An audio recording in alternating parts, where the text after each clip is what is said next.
আসমানের প্রান্ত তোমরা ছাড়ো, আর জমিনে তোমরা থাকবে না, জমিন থেকে তোমরা চলে যাও। এই কথা কার জোরে কোন কথা? কার? আল্লাহ সুবহানাহু ওয়া তাআলার কথা।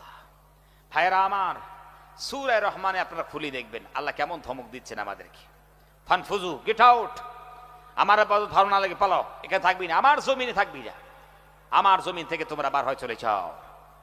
ভাই আমার, একজন মানুষ হাত তুলে দেখার হুজুর ঠিক আছে, আল্লাহ ধমক দিয়েছেন আর জমিনে থাকবো না, জমিন থেকে আসমান থেকে বার হয়ে চলে যাব। একজন মানুষ হাত তুলে দেখান তো, বলে হুজুর একটু সময় দেন, নাসার বিজ্ঞানীদের সঙ্গে কথা বলে একখানা রকেট নিয়ে আসবো, রকেট ভাড়া করে নিয়ে আসে, বাড়ির সবগুলো সামান পাত্র রকেটের মধ্যে দিয়া একবারে এই রকেট জমিন আসমান একদম ভেদ করে কোন একটা জায়গা আমাকে রেখে দিয়ে আসবে, আর আল্লাহর ইবাদত করতে হবে না, সেখানে আমি থাকবো। আল্লাহ রাব্বুল আলামিন বলতে চায়, বান্দারা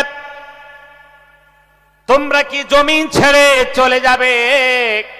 বান্দা তুমি কি আসমান ছেড়ে চলে যাবে? তুমি কি জমিন থেকে পালিয়ে যাবে? তুমি কি আসমান থেকে পালিয়ে যাবে? জমিনে আর কি তোমরা থাকবে না? আসমানের নিচে কি তোমরা থাকবে না?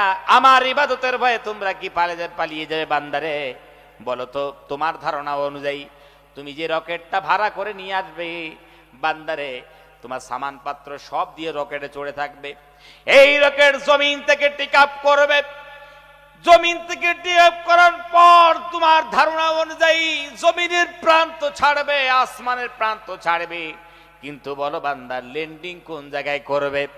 তোমার রকেট ল্যান্ডিং যেই জায়গায় করবি সেই জায়গায় আমি রব্বুল আলামিনের রাজত্ব। লা তানফুজুনা ইল্লা বিসুলতান। বান্দারে পালাবি কই? লা তানফুজুনা, ভাগ नहीं सकते, তুই পলায়ন করতে পারবি না। কোথায় পালাবি? পালাতে পারবি না। ইল্লা বিসুলতান, আমার রাজত্বের বাইরে তোমরা কোন জায়গায় যেতে পারবে না। জোরে কোন ঠিক কি না? কোথাও পালাতে পারবি না। যেখানে যাবি সেখানে তো আমি আল্লাহর রাজত্ব, মেরি হুকুমত কে বাহার তুম नहीं जा सकते। আমার ক্ষমতার বাইরে, আমার ইখতিয়ারের বাইরে তোমরা কোথাও যেতে পারবে না। কথাটা কার জোরে কম? তাহলে আমরা অসহায় না? আমরা দুর্বল? প্যারে হাদিন, আমরা পালাতে পারবো না, শক্তি আমাদের নাই। তাহলে বলেন ইবাদত করার দরকার আছে কি নাই? এটা আওয়াজ দেন।